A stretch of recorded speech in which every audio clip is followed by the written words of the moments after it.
आज की जो सच्ची घटना है, आज की जो सच्ची कहानी है, वो मानने या ना मानने को लेकर पूरे यूरोप में एक डिबेट का मुद्दा है। एक ऐसी किताब जिसे लिखा तो गया 800 साल पहले, लेकिन रिसर्चर आज भी इस किताब पर सालों से रिसर्च कर रहे हैं और इसके पीछे का रहस्य सुलझाने में लगे हैं। कहा जाता है कि इस किताब को एक रात में ही लिखा गया है और इस किताब को लिखने के लिए शैतान की मदद ली गई थी। इसलिए इस किताब को द डेविल बाइबल के नाम से जाना जाता है। इसका मतलब होता है शैतान की किताब या शैतान द्वारा लिखा गया बाइबल। इस किताब को कोडेक्स गीगा के नाम से भी जाना जाता है। यह किताब कोडेक्स गीगा के नाम से पूरी दुनिया में मशहूर है।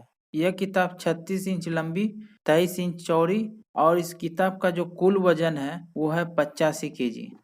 और इस किताब को उठाने के लिए 2 लोगों की हमेशा ज़रूरत पड़ती है। इस किताब को लिखने के लिए 110 गधे के चमड़े का इस्तेमाल किया गया है।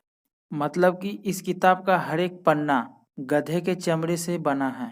जब इस किताब का निर्माण हुआ था तब इसमें टोटल 320 पन्ने हुआ करते थे, लेकिन आज इस किताब में टोटल 310 पन्ने ही मौजूद हैं। मतलब इस किताब के 10 ऐसे पन्ने थे जो कि बहुत ही ज़रूरी थे, बहुत ही ख़ास थे। आखिर ऐसा क्या था इस पन्ने में जो इस किताब के पन्ने को फाड़ कर हटा दिया गया या फिर किसी के द्वारा चोरी कर लिया गया होगा? वर्तमान में इस किताब को चेकिया देश के लाइब्रेरी में प्रिजर्व करके रखा गया है। 320 पन्ने वाली इस किताब को एक ही रात में लिखना क्या मुमकिन है? एक ही राइटिंग स्किल, एक ही सिहाई के साथ?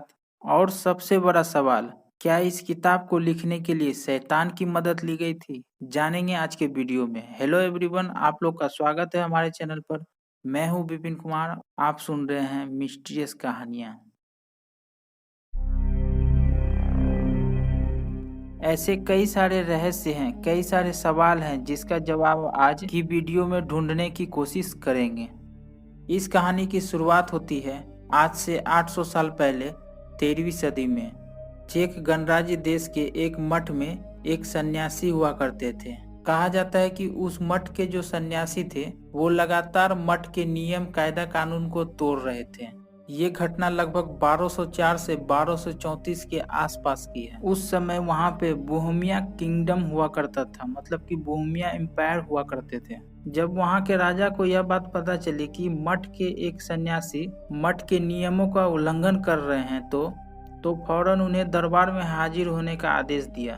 सन्यासी को दरबार में पेश किया गया।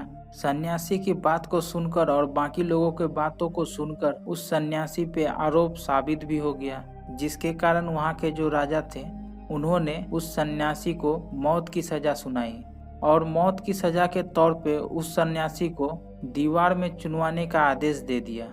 मौत की सजा पाने के बाद सन्यासी घबरा गया और मौत की सजा से बचने के लिए उस सन्यासी ने राजा के पास एक प्रस्ताव रखा और वो संत उस राजा से कहने लगे, अगर आप मुझे जीवन दान देंगे तो मेरे कारण जो मठ का अपमान हुआ है, मठ के नियमों का उल्लंघन हुआ है और जिसके कारण मठ का जो धर्म है वो खतरे में आया है, उसको सुधारने के लिए मैं एक किताब लिखूंगा जो आने वाली पीढ़ी, जो आने वाले जनरेशन को सदियों तक धर्म का रास्ता दिखाएगी और मठ को गौरवान्वित करेगी। राजा ने गौर से संत की बातों को सुना और कहा, ठीक है।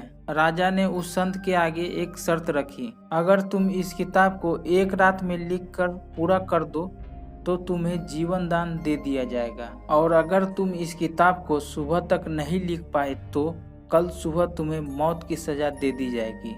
उस संत ने राजा के इस बात को तो मान लिया, लेकिन बहुत जल्द ही उन्हें यह बात पता चल गया था कि एक रात में इस किताब को कंप्लीट करना असंभव है, नामुमकिन है। फिर भी वो इस किताब को लिखना जारी रखे, लेकिन आधी रात के बाद उन्हें यह बात एहसास हो गया था कि इस किताब को सुबह तक पूरा करना बिल्कुल ही नामुमकिन है। वो सोचने लगे कि सुबह होते ही उन्हें मौत की सजा दे दी जाएगी, जैसा कि राजा ने शर्त रखा था।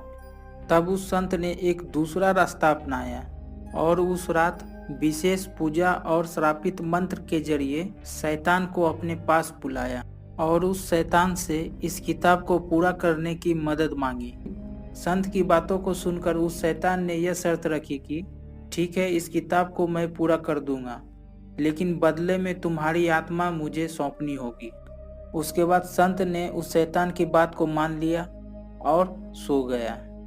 और सुबह जब संत की आंखें खुली तो उसने देखा कि उसके सामने 320 पन्ने वाली वह किताब रखी हुई थी।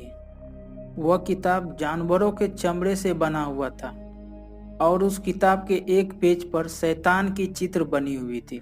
बहुत सारी छोटी छोटी बारीक आकृतियां बनी हुई थी और सबसे बड़ी बात, इस किताब की जो लिखावट थी वो पेज के शुरू से लेके आखिरी के पेज तक समान थी, मतलब कि एक जैसा था।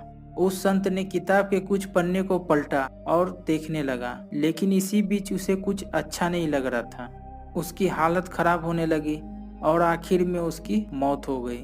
इसके बाद इस किताब को लेकर कई सारी कहानियां बनने लगी, जैसे कि इस किताब को जिसने पढ़ने की कोशिश की उसकी मानसिक संतुलन बिगड़ने लगी। यहाँ तक कि 2 लोगों की मौत होने की बात भी कही जाने लगी। अगर हिस्ट्रियंस की बात करें तो जो कि इस किताब पे 25-30 सालों से रिसर्च कर रहे हैं, उनका ये कहना है कि इस किताब को एक रात में लिखना लगभग नामुमकिन है।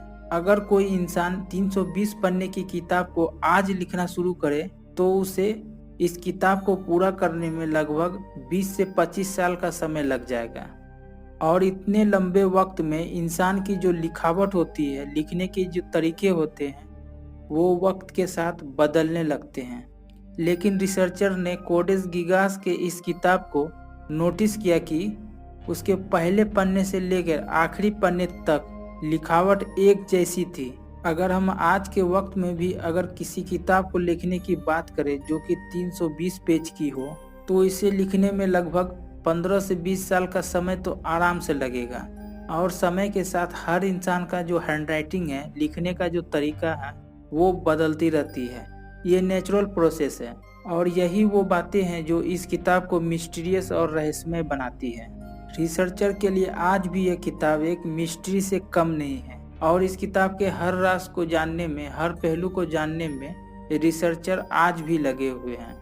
कोडेक्स गिगास के किताब के बारे में आपकी क्या राय है, नीचे कमेंट में जरूर बताएं। और आपको क्या लगता है, ये कहानी सच्ची है या झूठी है, इसके बारे में भी अपनी राय जरूर दें। और वीडियो पे पहली बार है तो वीडियो को लाइक करके चैनल को भी सब्सक्राइब कर लें।